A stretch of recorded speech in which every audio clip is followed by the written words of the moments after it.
প্রিয় দর্শক, সোশ্যাল ইসলামী bank PLC নিবেদিত 7 দিন অনুষ্ঠানে সবাইকে জানাচ্ছি অনেক অনেক শুভেচ্ছা, সাদর আমন্ত্রণ। ঈদ আসতে আর মাত্র 4 দিন বাকি, তাই শুরুতেই সবাইকে অগ্রিম ঈদের অনেক অনেক শুভেচ্ছা। ঈদের এই আবহকে আরও বাড়িয়ে দিতে, আনন্দকে বাড়িয়ে দিতে আজ আমাদের গানে গানে সন্ধ্যার এই সময়টা আমরা কাটাবো। সঙ্গীত শিল্পী হিসাবে আমাদের সাথে দুজন আছেন গান শোনাতে।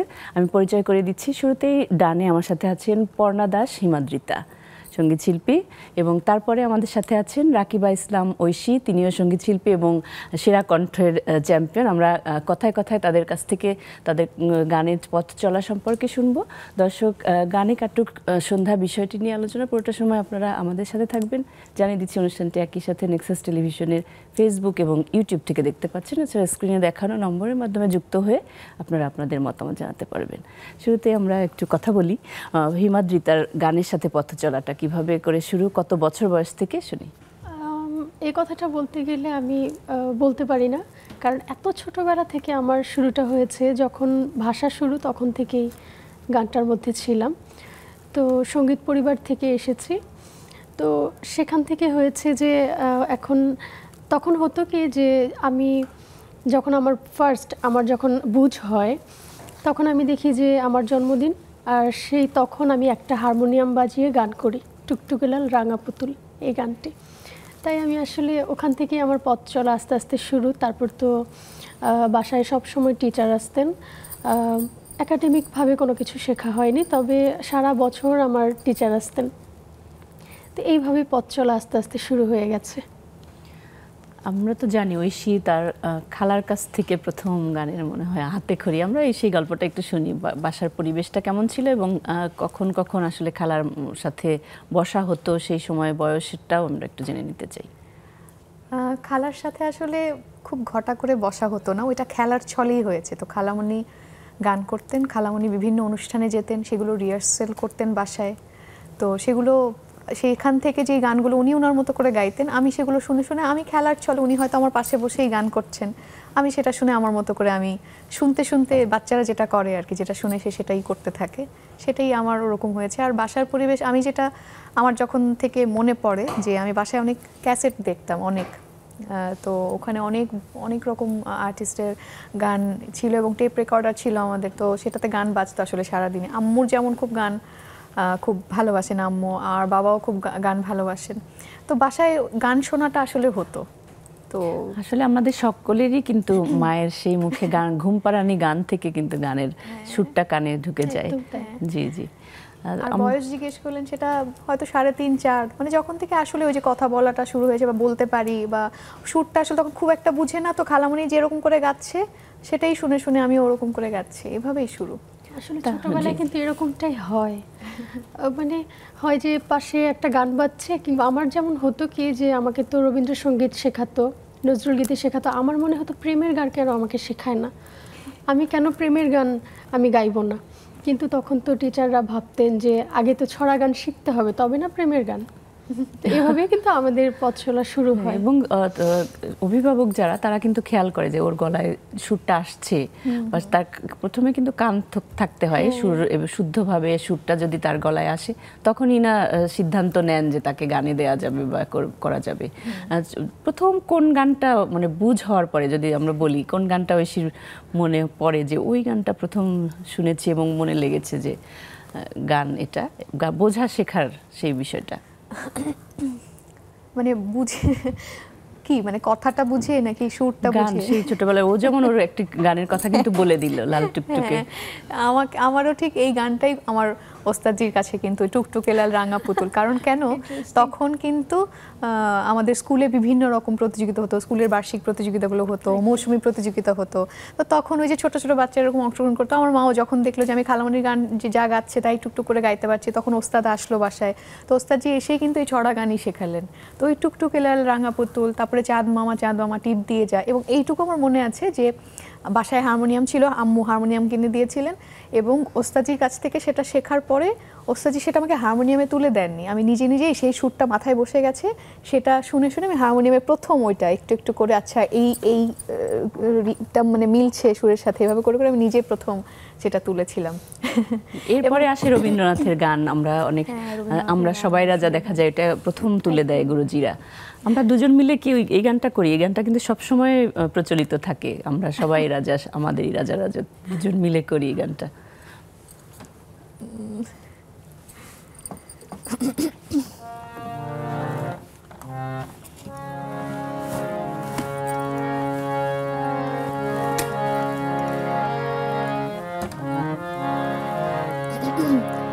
আমরা সবাই রাজা, আমরা সবাই রাজা, আমরা সবাই রাজা আমাদের এই রাজার রাজত্বে, নইলে মোদের রাজার শনি মিলব কি সত্যে, আমরা সবাই রাজা। বাহ, এই আসলে ছোটবেলার কথাগুলো না মনে পড়ে যায় যখন এই গানগুলোর কথা মনে পড়ে, এবং অনেক ধন্যবাদ আপু, এত সুন্দর করে জিজ্ঞাসা করছেন, সেই ছোটবেলায় ফিরে যাচ্ছি। একদমই তাই, এবং সবার মনে হয় শুরু সেই ছড়া গান থেকে, এরপরে রবীন্দ্রনাথের সহজ কিছু গান দিয়ে শুরু হয় সকলেরই সেই পথ চলাটা। আসলে আমাদের ওই বয়সের সাথে ওইটুকুই তো আমরা বুঝতে পারবো যে টুকটুকে সেটা শিখতেও বোধহয় আমাদের ভালো লাগবে। তারপরে রেলগাড়ি নিয়ে কিছু গান, তারপরে আরো কি কি গান, ওই যে ভূতের পাখি ময়না, হ্যাঁ সেটা, তারপরে হচ্ছে মামদো ভূতের ছানা, এরকম কি এরকম ছিল। তো সেই সময়কার আসলেই সেগুলো মনে পড়ছে, এবং প্রতিযোগিতায় গেলে সবাই সবাই আসতো এবং কি সুন্দর সুন্দর গান সবাই আমরা করতাম। প্রতিযোগিতার কথায় পরে আসবো, যেহেতু ঈদ উৎসব সামনেই আছে, আমি একটু ঐশীর কাছ থেকে শুনি কিভাবে কাটানো হয়। ঈদ কিভাবে কাটানো হয়? ঈদ বা যে কোনো উৎসব, আমাদের যেহেতু ঈদটাই আমাদের বড় উৎসব, ঈদ সম্পর্কে বেশিরভাগ সময় যেটা হয় যে ঈদের দিনটা আসলে কখনকার কথা বলবো, এখন কেমন করে কাটাই, ছোটবেলা মিলিয়ে ছোটবেলায় তো আসলে অন্যরকম, সেই ঈদের আনন্দটাই অন্যরকম ছিল। কারণ পুরো রোজা যখন থেকে শুরু হতো তখন থেকেই, মানে ঈদ আসবে আসবে তখনই আসলে ঈদের আমেজটা তখন থেকে শুরু হয়ে যেত আসলে। তারপরে বেশি ভালো লাগতো হচ্ছে যখন আসলে ঈদের জামাটা কিনতে যাব এবং সেটা তখন একটা ছিল আমাদের সবার মধ্যে যে আমরা যেই জায়গাটাতে থাকতাম, ঈদের জামা কিনে কাউকে দেখানো যাবে না, তাহলে ঈদটা শেষ হয়ে যাবে, মাটি হয়ে যাবে, এরকম একটা দুষ্টুমি আমরা করতাম। তো ঈদের দিন সকালবেলা সবাই উঠে গোসল করে তারপরে যে যার মতো নতুন জামা পরে তখন ঈদের জামা দেখানো হবে, এর আগে দেখানো যাবে না। তো এইভাবে করে আসলে সবার বাসায় ঘুরে ঘুরে এই কার বাসায় কি রান্না হলো সেটা খাওয়া, এইভাবে কাটতো। আমার বন্ধুদের বাসায় যাওয়া বা আমার বন্ধুরা আমার বাসায় আসলো, সেটা কলেজ পর্যন্ত। এখনকার ঈদের সময়ও শুনবো, আমাদের সাথে একটি ফোন আছে, আমরা ফোন টেনে নিয়েছি। দর্শক আসসালামু আলাইকুম, কে আছেন আমাদের সাথে? জি জি, ওয়ালাইকুম আসসালাম। আমি ইয়ামিন চৌধুরী ইমন বলছি, বন্দরনগরী চট্টগ্রাম থেকে। আমি ম্যাডামদের সঙ্গে একটু কথা বলতে চাই। হ্যালো, আসসালামু আলাইকুম, শুভ সন্ধ্যা। ওয়ালাইকুম আসসালাম, শুভ সন্ধ্যা। তো আমি প্রথমে রাকিবা ঐশী আপার কাছে, যদিও আপনারা আমার ছোট তারপরে সম্মান রেখেই বলছি, আমি রাকিবা ঐশী আপার কাছে জানতে চাচ্ছি সঙ্গীত জীবনে আপনার সবচেয়ে মজার অভিজ্ঞতা কোনটি? আর হিমাদ্রিতা দিদির কাছে জানতে চাচ্ছি বর্তমানে কিছু যে অসুস্থ টাইপের গান হয়, যেমন হাত ধরেন না, ভাব নিয়েন না, এই টাইপের গানগুলোর তো কোনো মূল্য নেই, দিন শেষে কোনো মূল্য থাকে না, তারপরও এই গানগুলো এক শ্রেণীর মানুষ কেন নিচ্ছে, জানালে খুশি হব। ধন্যবাদ। আপনাকে অনেক ধন্যবাদ, আমাদের সাথে থাকুন এবং দেখতে থাকুন আমাদের সাথে অনুষ্ঠানটি। ঐশীর কাছ থেকেই শুনি প্রথমে। হ্যাঁ, মজার ঘটনা হচ্ছে আমি তখন খুব ছোট, আমি হয়তো 5-6-এ পড়ি। তো তখন আমি শাপলাকুড়ি প্রতিযোগিতা হতো, সেটাতে অংশগ্রহণ করেছিলাম। তো সেইবার আমি রবীন্দ্রসঙ্গীতে থার্ড হলাম। তো থার্ড হওয়ার পরে সবাইকে তো ওরকম খুব সুন্দর একটা অনুষ্ঠান হলো, পুরো যারা যারা সেবার যে বিষয়ে পুরস্কার পেল সবাইকে নিয়ে খুব সুন্দর অনুষ্ঠান হলো। এবং এই অনুষ্ঠান পরবর্তী একটা প্রোগ্রাম ছিল যে আমাদেরকে দেশের বাইরে 5টা কান্ট্রিতে আমাদেরকে নিয়ে যাবে এবং সেখানে আমরা গান গাবো, আমরা যেই বিষয়ে হয়তো পুরস্কার পেয়েছি সেই গানগুলো আমরা ওখানে গাবো। তো তখন আমি খুব মফস্বল একটা শহরে থাকি, জামালগঞ্জ, সেখানে। তো সেখান থেকে আমার বাবা মারা আসলে প্রত্যেকটা ধাপে ধাপে প্রতিযোগিতা, হয়তো বিভাগীয় পর্যায়ে, তারপরে হচ্ছে জাতীয় পর্যায়ে, এভাবে নিয়ে আসতেন। তো সেই সময় সেই যে অফারটা পেলাম সেই প্রতিযোগিতার পরে, মানে একা একা যেতে হবে, মানে তখন তো আমি অনেক ছোট এবং পুরো টিমের সাথে আসলে যেতে হবে এবং ওরা আসলে কোনো কাউকে অ্যালাউ করবে না সাথে, বাবা মা, এবং পুরো টিমের সাথে আসলে যাওয়া লাগবে। সেটা শুনে আমার আসলে অনেক জ্বর চলে এসেছিল এবং সেই যাওয়াটা হয়নি। এবং বড় হয়ে খুব আফসোস হতো যে কেন তখন একটু সাহস করতে পারলাম না, কেন যে এরকম যাব, সুযোগ হাতছাড়া হয়ে গেল। হ্যাঁ, নিশ্চয়ই দর্শক তার জবাবটা পেয়েছে। হিমাদ্রিতার কাছে শুনি যে প্রশ্নটি ছিল। আমাকে অনেক কঠিন একটি প্রশ্ন করে ফেলেছে, তারপরেও যতটুকু জানি ততটুকু বলি যে আসলে হয় কি যে উনি তো বললেন যে এই ঘরানার গানগুলো তবুও কেন শুনছে। আমাদের কিন্তু ভালো খারাপ সব কিছু মিলিয়েই আছে। ভালো যদি আমরা বলি 60% আছে, তেমনি 40% কিন্তু খারাপও আছে। তো সেখানে আমি বলবো যে একটা গান বেরোচ্ছে, সেখানে দর্শক 60% ভালোভাবে নিচ্ছে এবং 40% মানুষ খারাপভাবে নিচ্ছে। ওই শুনতে তারা ওটাই ভালোবাসছে যেটা তাদের মনে হচ্ছে না যে খারাপ, তবে আবার কিছু ভালো মানুষের মনে হচ্ছে যে না এটা তো ওনার ভালো লাগছে না, সেই ভালো মানুষটার ভালো লাগছে না একটা কাজ, কিন্তু সেই কাজটাকেই আবার খারাপ মানুষ মনে করছে যে ওটাই আমার ভালো লাগছে। এটা আসলে ব্যক্তিগত ব্যাপার। তো অনেক নানান রুচির দর্শক রয়েছে বা শ্রোতা রয়েছে, তাদের কিছু মানুষের ভালো লাগছে ওই খারাপটাই যদি বলি। এক এক রকম, হ্যাঁ এক এক রকম, এক একজনের এক এক রকম। আজকে আমার যদি একটা কিছু পছন্দ হয়, আরেকজনের হয়তো সেটা ভালো লাগছে না, আবার আমরা একজনের কাছে ভালো আরেকজনের কাছে খারাপ। তাই এভাবে যদি আমরা চিন্তা করি, সেক্ষেত্রে পৃথিবীতে আমাদের চলতে গেলে এভাবেই চলতে হবে, কি করার আছে। জি, আমরা উৎসবের আলোচনায় ছিলাম।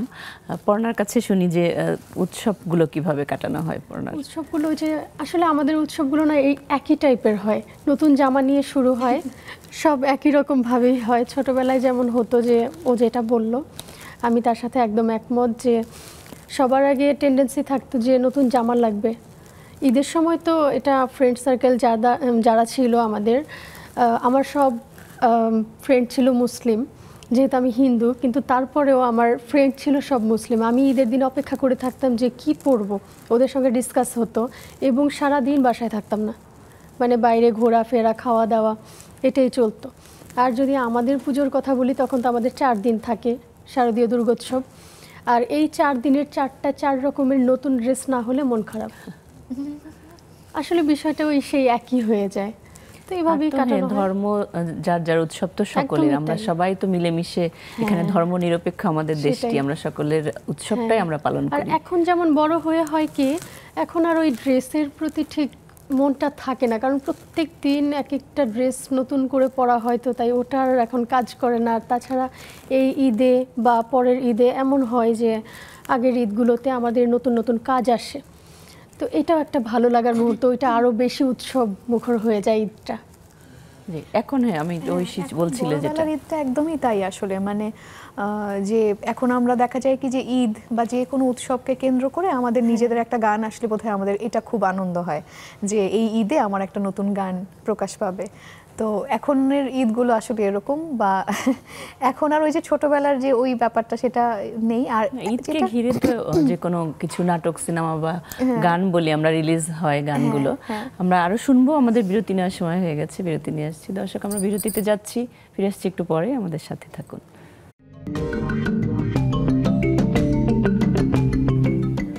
দর্শক, ফিরে এলাম বিরতির পর। গানে গানে আমরা কিছুটা সময় কাটাচ্ছি 7 দিনের আজকের আয়োজনে।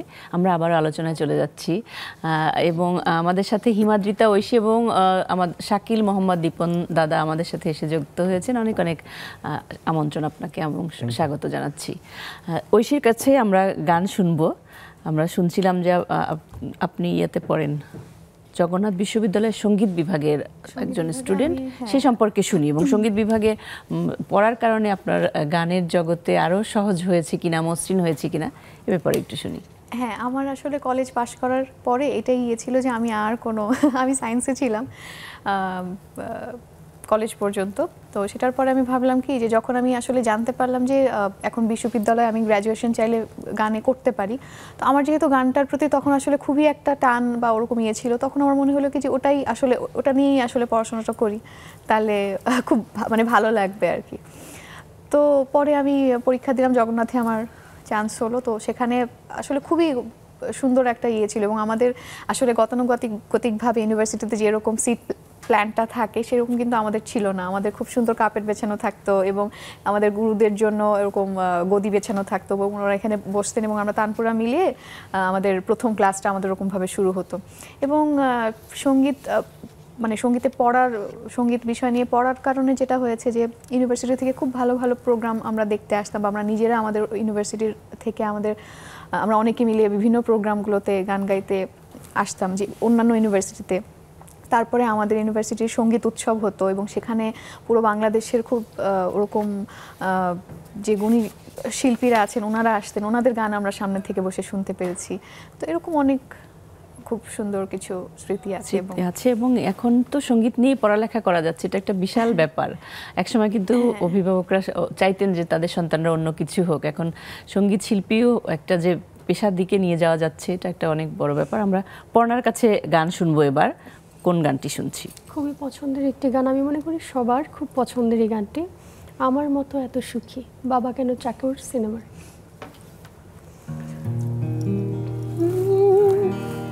জানি বাঁধন ছেড়ে গেলে কভু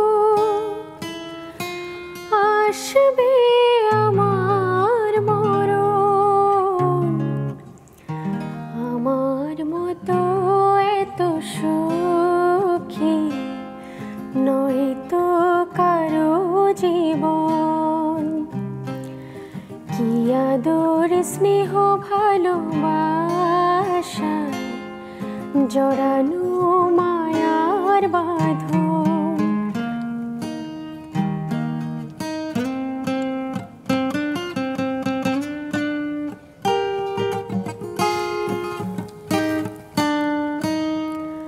বুকে ধরে যত ফুল ফোটালাম, সে ফুলের কাটা ছাড়া কি পেলাম, ভাগ্যের পরিহাসের নাম। বুকে ধরে যত ফুল ফোটালাম, সে ফুলের কাটা ছাড়া কি পেলাম, ভাগ্যের পরিহাসের নাম। কেন নিয়তির কাছে বারে বারে হেরে যায় মানুষ এমন, আমার মতো এত সুখী নয়তো কারো জীবন, কি আদর স্নেহ ভালোবাসায় জড়ানো মায়ার বাঁধন।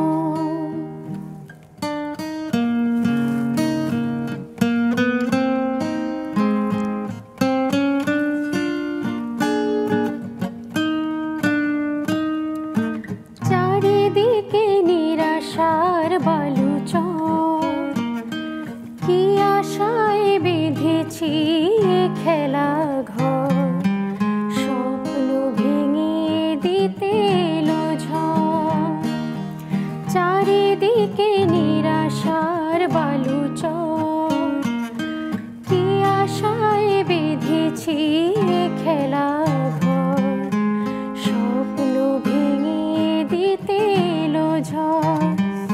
কেন বেদনার টানে কেঁদে মরে, হেরে যায় মানুষ এমন, আমার মতো এত সুখী নয়তো কারো জীবন, কি আদর স্নেহ ভালোবাসায় জড়ানো মায়ার বাঁধন। জানি বাঁধন ছেড়ে গেলে কভু আসবে আমার মরণ, আমার মতো এত সুখী নয়তো কারো জীবন, নয়তো কারো জীবন। খুব মিষ্টি কণ্ঠ, যদিও গানটি কিছুটা স্যাড, সুখের সাথে স্যাড মিশে আছে। নজরুল রবীন্দ্র সবই তো করা হয় পড়নার, কিন্তু সেক্ষেত্রে কোন একটি বিশেষ ঘরানাকে কি বেছে নেওয়ার ইচ্ছা আছে যে এটি করব? আসলে হয় কি, আমি তো রবীন্দ্রসঙ্গীতেই ছিলাম, তার পরবর্তীতে আসলে দর্শকদের চাহিদা মতো গাইতে গাইতে না এখন এমন হয়েছে যে দর্শক আধুনিকটা কেন যেন খুব বেশি পছন্দ করছে।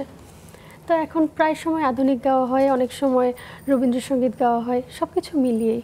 তবে পছন্দ যদি বলতে যাই তাহলে অনেক কঠিন, কারণ আমরা শিল্পীরা যখন গান করতে বসি তখন মানে প্রত্যেকটা গান মনে হয় যে খুব পছন্দের, একটা ছেড়ে আরেকটা জায়গায় আর যাওয়া যায় না।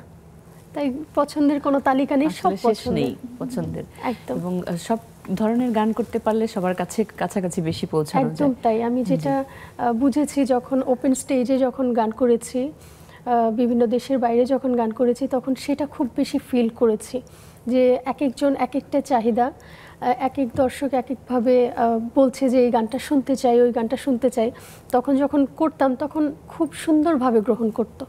তাই তখন মনে হতো। একটু শাকিল মোহাম্মদ দীপন আপনার কাছ থেকে শুনবো যে ঐশী একটি একাডেমিক্যালি সঙ্গীতের উপর পড়ছে এবং আমাদের এখন বিশ্ববিদ্যালয়গুলোতে সঙ্গীত বিভাগ রয়েছে। এই যে এখন সকলে জেনে বুঝে যে পড়ছে, করছে, গান করছে, এই বিষয়টা, আপনি তো অনেক দিন ধরে আছেন এই সঙ্গীত সেক্টরে, কেমন মনে হয় যে এটা করে আমরা ভালো পাচ্ছি, আরো বেশি ভালো পাচ্ছি? মানে সত্যি কথা বলতে বাংলাদেশে তো প্রপারলি কোনো ইনস্টিটিউশন নাই। এখন আস্তে আস্তে সবাই বের হচ্ছে সঙ্গীতের উপর পড়াশোনা করে। তারপর যারা লিমিটেড কিছু মানুষ আছেন যাদের কাছ থেকে সত্যিই ভালো কিছু শেখার আছে, তারা এখন বিভিন্ন বিশ্ববিদ্যালয়ের সাথে যুক্ত হয়েছেন। তাতে হচ্ছে কি, এই ঐশীর মতো যারা গান খুব ভালোবাসে বা গানের জন্য সব কিছু ছেড়ে দেয়, তারা পড়াশোনা করে তার সাবজেক্টটা চেঞ্জ করে দেখা যাচ্ছে গান বাজনা নিয়েই পড়ে, এবং এর ফলে কি হয়, পরে স্কলারশিপ নিয়ে ইন্ডিয়া বা অন্য কোথাও পড়তে যেতে পারে। এবং ও যখন ফিরে আসবে তখন এখানে একটা ইউনিভার্সিটিতে জয়েন করবে বা পিএইচডি করবে, তখন কি হবে, ওর যে এডুকেশনগুলো সেগুলো ও ছড়িয়ে দিতে পারবে সবার মধ্যে। ও যেটা প্রপার হইতে শিখছে, তাতে কি হচ্ছে, আমাদের মানে আলটিমেট ডেভেলপমেন্টটা হচ্ছে, আমি মনে করি আর কি। জি, একদমই আপনি সুন্দরভাবে বললেন।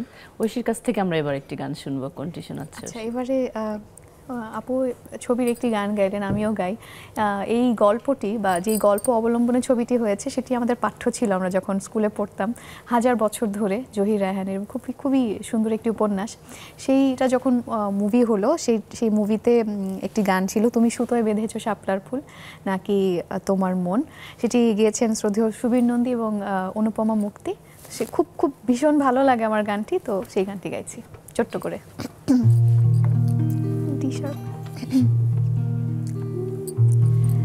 তুমি সুতোয় বেঁধেছো শাপলার ফুল নাকি তোমার মন, তুমি সুতোয় বেঁধেছো শাপলার ফুল নাকি তোমার মন।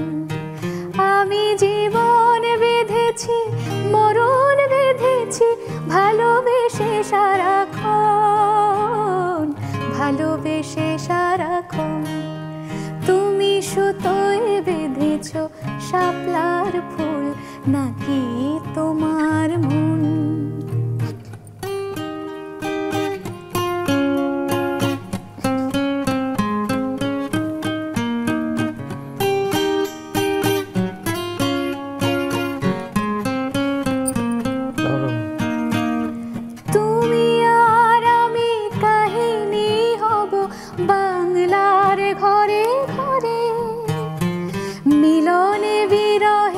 পাশাপাশি রব 1000 বছর ধরে, 1000 বছর ধরে।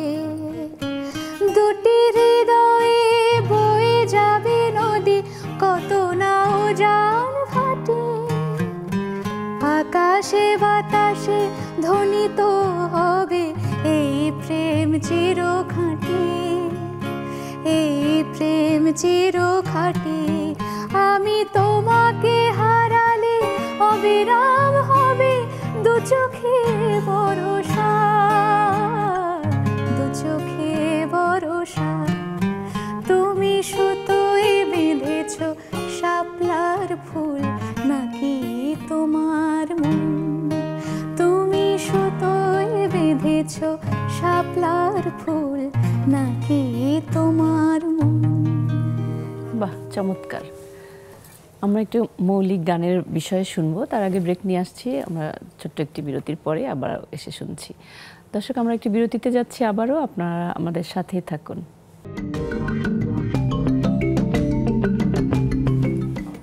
দর্শক, বিরতির পর আবারও আমন্ত্রণ 7 দিনের আজকের আয়োজনে আমরা আবারও আড্ডা গানে চলে যাচ্ছি। হিমাদ্রিতার কাছে শুনবো এখন কি কি নিয়ে ব্যস্ততা এবং মৌলিক গান সম্পর্কে একটু শুনি।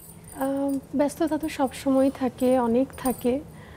তো এবার খুব একটা ব্যস্ততা নেই বললেই চলে এই ঈদে। তবে নেক্সট ঈদে আমি প্ল্যান করছি, আমার কিছু গান রয়েছে কুমার শানু, উদিত নারায়ণ তাদের সঙ্গে। বেশ কটি গান আমি মুম্বাইয়ে সব কিছু শেষ করে এসেছি, রেকর্ডিং। এখন ভিডিওর একটা প্ল্যান চলছে, তো দেখা যাক কী হয়। এবং রিসেন্টলি আমার একটি গান বেরিয়েছে, প্লেব্যাক করেছি আমি রেডিও সিনেমাতে, অনন্য মামুন পরিচালিত এবং রিয়াজ মোমো অভিনীত। গানটি 7ই মার্চের ভাষণ নিয়ে, মানে সেই সময়কার মুভিটিও হচ্ছে আপনার 7ই মার্চের ভাষণ নিয়ে তৈরি। এটা পৃথিবীতেই হয়তো এখনো পর্যন্ত কেউ করেনি। তো আমার খুব একটা স্বপ্ন পূরণের মতো হয়েছে যে দেশের জন্য মনে হয় আমি কিছু করতে পেরেছি। সেখান থেকে ছোট্ট করে এখন শোনা যাবে সেটা একটু। হ্যাঁ, অবশ্যই।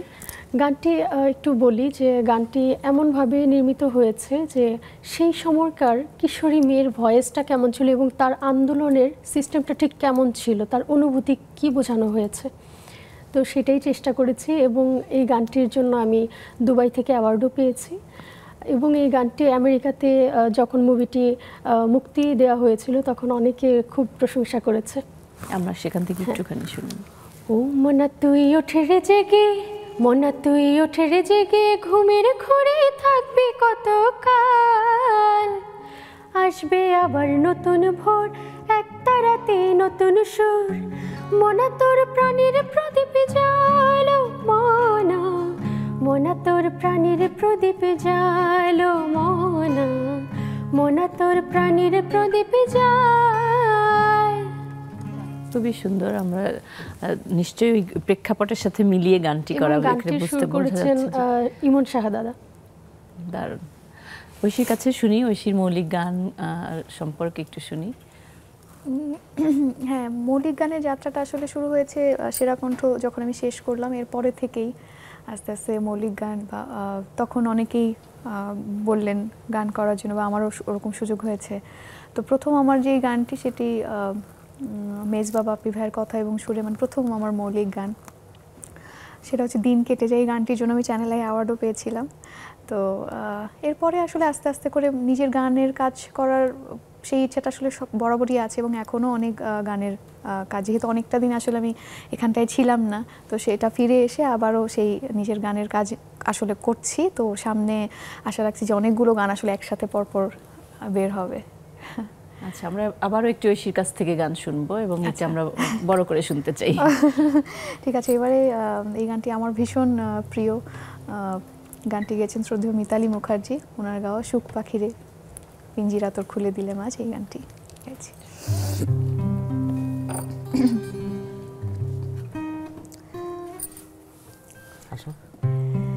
সুখ পাখিরে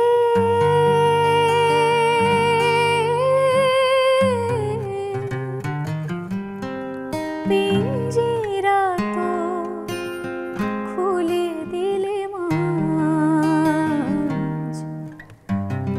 বুঝলাম আমি সুখ সে তো নয় খাঁচায় পোষার কাজ, বুঝলাম আমি সুখ সে তো নয় খাঁচায় পোষার কাজ, সুখ পাখিরে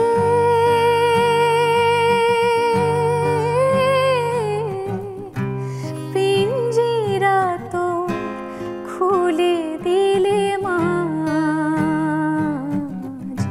বুঝলাম আমি সুখ সে তো নয় খাঁচায় পোষার কাজ।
খাঁচায় পোষার কাজ। বুঝলাম আমি সুখ সে তো নয় খাঁচায় পোষার কাজ।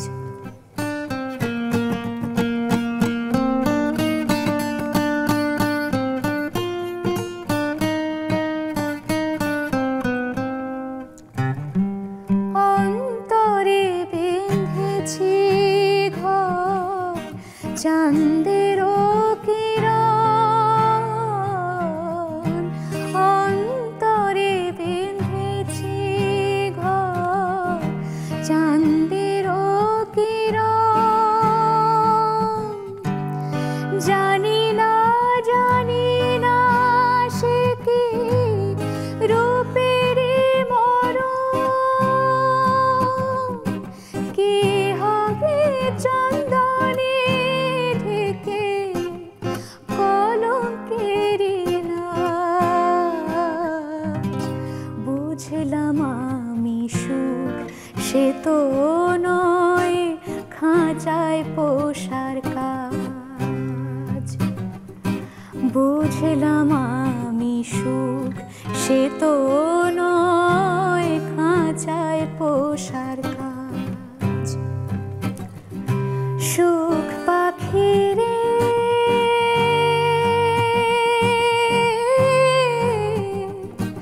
পিঞ্জিরা তোর খুলে দিলে মাঝ।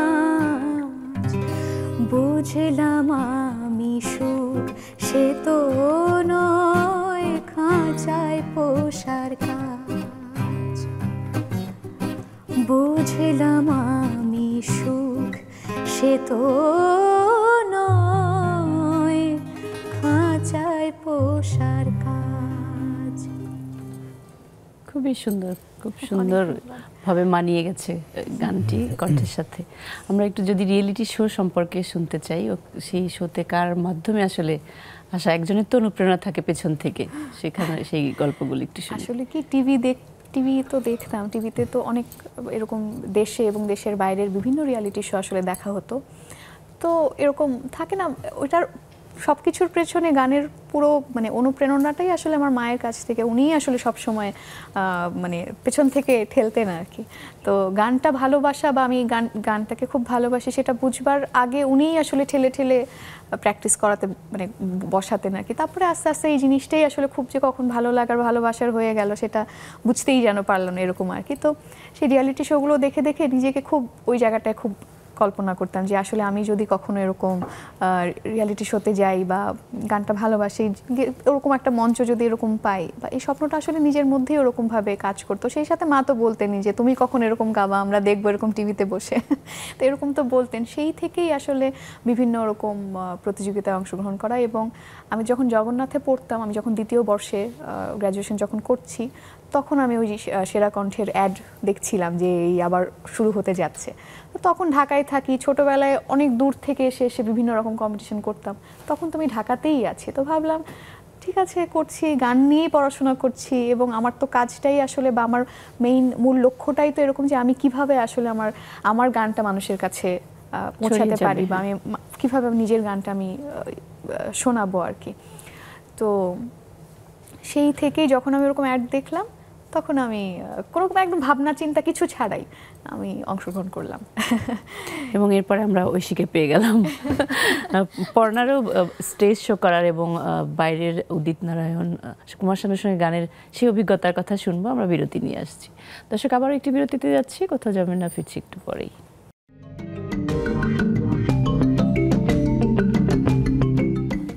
দর্শক, আরও একবার আমন্ত্রণ আজকে 7 দিনের আয়োজনে। আমরা একদম শেষ পর্যায়ে চলে এসেছি।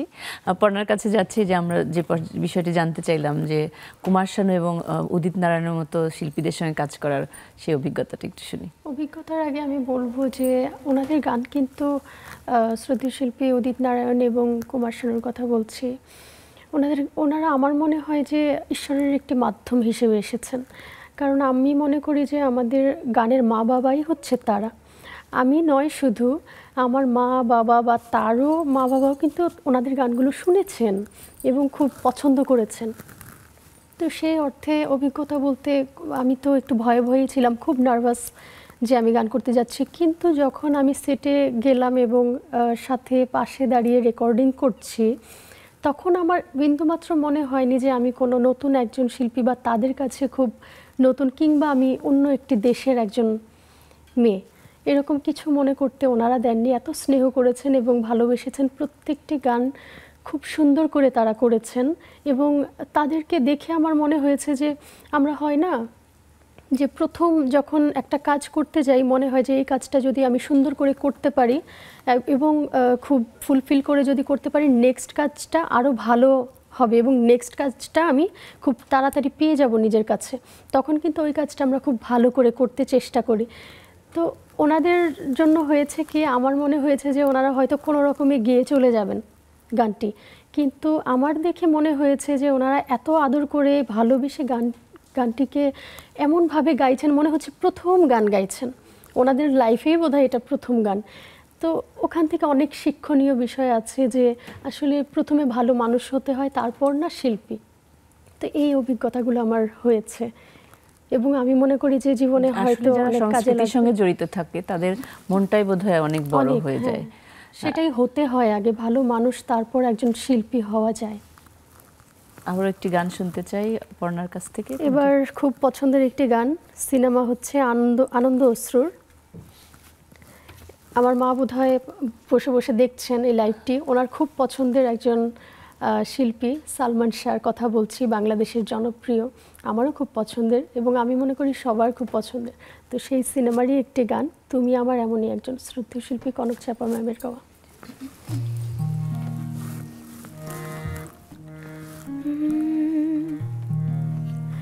প্রাণের প্রদীপ হয়ে তুমি,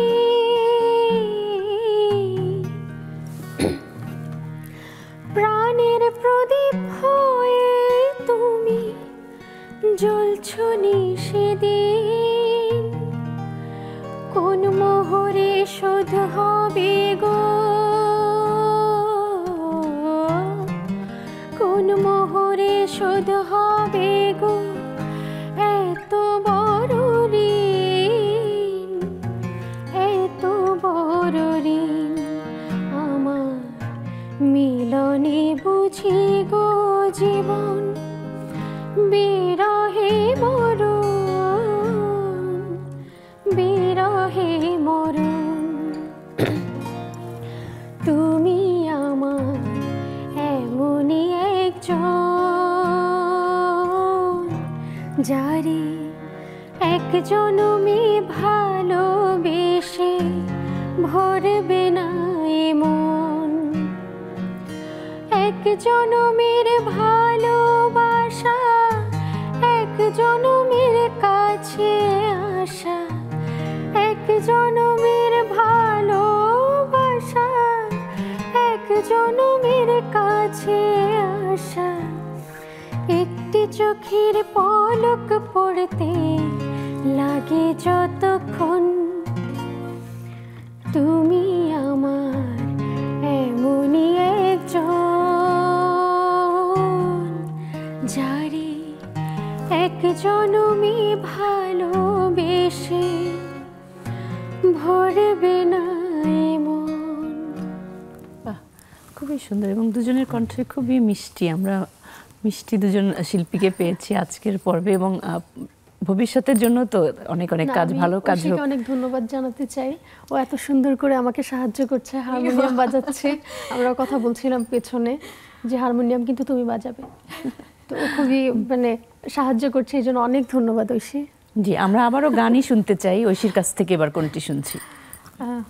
এবারে একটু আগে রিয়েলিটি শোর কথা বলছিলাম, তো আমার হঠাৎ করে মনে হলো যে আমি একদম যখন ঢাকায় যখন একদম প্রথম দিককার যে অডিশনগুলো হচ্ছিল তখন এই গানটি গেয়েছিলাম এবং যিনি গানটি গেয়েছেন সেই উনাকেই আমি আসলে আমার শ্রদ্ধেয় জাজ হিসেবে আমার সেই রিয়েলিটি শোতে পেয়েছিলাম এবং ওনার সামনে দাঁড়িয়ে ওনার গানটা আমি গিয়েছিলাম এবং সেটা গিয়ে আমি সেই রাউন্ডে টিকেছিলাম, সেই গানটি গাইছি। এই জাদুটা যদি সত্যি হয়ে যেত, গানটি গেয়েছেন শ্রদ্ধেয় সামিনা চৌধুরী। গাইছি ডি।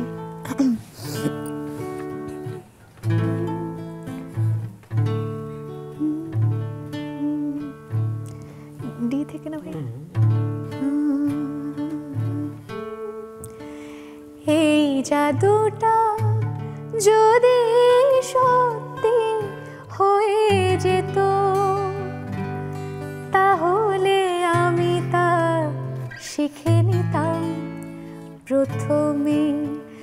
আমি তাকে জাদু করতাম প্রথমে, আমি তাকে জাদু করতাম।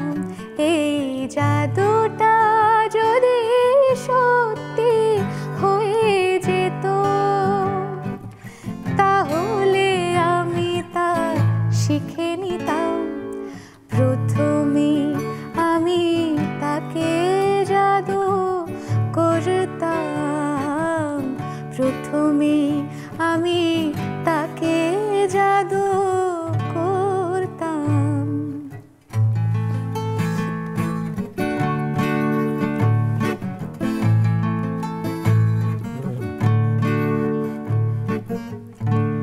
কামনা রাখিতে আমাকে বিদেশে ধরা দেয় না, হৃদয়ে ঝড় তুলে ভালোবাসি বাসি বলে ভালোবাসে না। কামনা রাখিতে আমাকে বিদেশে ধরা দেয় না, হৃদয়ে ঝড় তুলে ভালোবাসি বাসি বলে ভালোবাসে না। যদি পারতাম আমি জীবনের সবটুকু দিয়ে পারতাম, যদি পারতাম আমি জীবনের সবটুকু দিয়ে পারতাম, তবে ভেতিতে তার দৃষ্টি পাখিটা ধরতাম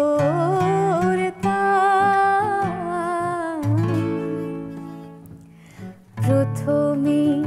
আমি তাকে জাদু করতাম প্রথমে, আমি তাকে জাদু করতাম। খুবই সুন্দর এবং গায়কী তো খুব খুব খুব মিষ্টি। আমাদের সময় একদমই শেষ, দর্শকদের কাছ থেকে বিদায় নিয়ে আসি, এরপরে আমরা একটি দেশের গান দিয়ে শেষ করব দুজন মিলে। অনেক অনেক ধন্যবাদ তিনজনকেই আমাদের সাথে আজকে অংশ নেওয়ার জন্য। দর্শক আপনাদেরকেও ধন্যবাদ। ঈদ আমাদের দোরগোড়ায় চলে এসেছে, ঈদের আনন্দ ছড়িয়ে পড়ুক সবখানে, সকলের মাঝে এই প্রত্যাশায় বিদায় নিচ্ছি। ভালো থাকুন, সুস্থ থাকুন এবং নেক্সাস টেলিভিশনের সকল অনুষ্ঠানের সাথেই থাকুন। শুভরাত্রি। আমরা দেশের গান দিয়ে শেষ করি।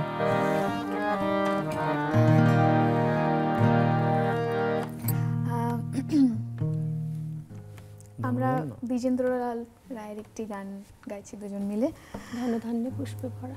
এবং এই গানটা গাইলেই মানে কেমন জানি একটা অন্যরকম, আসলে সেটা দেশের যে কোনো গান গাইলেই অন্যরকম ভালো লাগা আমাদের কাজ তো এটা করে। বলাই আছে যে Feel কাজ আমার করে। সোনার বাংলা যদি না হতো, এই গানটি আমাদের জাতীয় সঙ্গীত হতো।